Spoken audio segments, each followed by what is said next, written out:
വെള്ളിത്തിരയിൽ നമ്മെ ചിരിപ്പിക്കുകയും ചിന്തിപ്പിക്കുകയും ചെയ്ത ഒരു മുഖം കൂടി മാഞ്ഞു. 70 വർഷത്തോളം ഇന്ത്യൻ സിനിമയുടെ ഭാഗമായിരുന്ന, പ്രത്യേകിച്ച് മറാഠി സിനിമാ ലോകത്തെ മുതിർന്ന സാന്നിധ്യമായിരുന്ന സുഹാസിനി ദേശ്പാണ്ഡെ വിടവാങ്ങിയിരിക്കുകയാണ്. പൂനെയിലെ സ്വവസതിയിൽ വെച്ച് 81 വയസ്സിലായിരുന്നു അന്ത്യം. സുഹാസിനി ദേശ്പാണ്ഡെയുടെ അഭിനയ ജീവിതം ആരംഭിക്കുന്നത് കേവലം 12 വയസ്സിലാണ്. ഒരു നർത്തകിയായാണ് അവർ തൻ്റെ കലാജീവിതത്തിന് തുടക്കം കുറിക്കുന്നത്. ഈ നൃത്തപരിചയം പിന്നീട് അഭിനയ രംഗത്തും അവർക്ക് തുണയായി. 100-ൽ അധികം സിനിമകളിലാണ് താരം തൻ്റെ അഭിനയമുദ്ര പതിപ്പിച്ചത്. ഹായ് ശപഥ്, കഥ, പ്രവിജ തുടങ്ങിയ മികച്ച സിനിമകളിൽ അവർ ശ്രദ്ധേയമായ വേഷങ്ങൾ കൈകാര്യം ചെയ്തു. കൂടാതെ ഹിന്ദി സിനിമകളിലും താരം വേഷമിട്ടിട്ടുണ്ട്.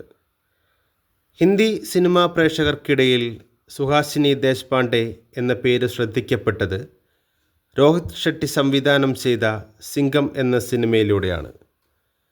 അജയ് ദേവഗണിൻ്റെ കഥാപാത്രത്തിന് പിന്തുണ നൽകുന്ന ആ വേഷം മലയാളികൾ ഉൾപ്പെടെയുള്ള സൗത്ത് ഇന്ത്യൻ പ്രേക്ഷകരും ഇന്നും ഓർക്കുന്നു. താരത്തിൻ്റെ അവസാന ഹിന്ദി ചിത്രവും സിംഗം തന്നെയായിരുന്നു. പ്രായം തളർത്താത്ത ആവേശത്തോടെ 2019 പുറത്തിറങ്ങിയ ബക്കാൽ എന്ന സിനിമ വരെ അവർ അഭിനയ രംഗത്ത് തുടർന്നു. മറാഠി കലാലോകത്തിന് മാത്രമല്ല, ഇന്ത്യൻ സിനിമയ്ക്ക് തന്നെ ഒരു വലിയ നഷ്ടമാണ് സുഹാസിനി ദേശ്പാണ്ഡെയുടെ വേർപാട്. താരത്തിൻ്റെ വേർപാടിൽ നിരവധി ആരാധകരും സിനിമ രാഷ്ട്രീയ മേഖലയിലുള്ള നിരവധി വ്യക്തികളും അനുശോചനം രേഖപ്പെടുത്തി. അവർ അവതരിപ്പിച്ച കരുത്തുറ്റ കഥാപാത്രങ്ങളിലൂടെയും മനോഹരമായ പുഞ്ചിരിയിലൂടെയും സുഹാസിനി ദേശ്പാണ്ഡെ എന്നും സിനിമാ പ്രേമികളുടെ മനസ്സിൽ ജീവിക്കും. ആ വലിയ കലാകാരിക്ക് ആദരാഞ്ജലികൾ.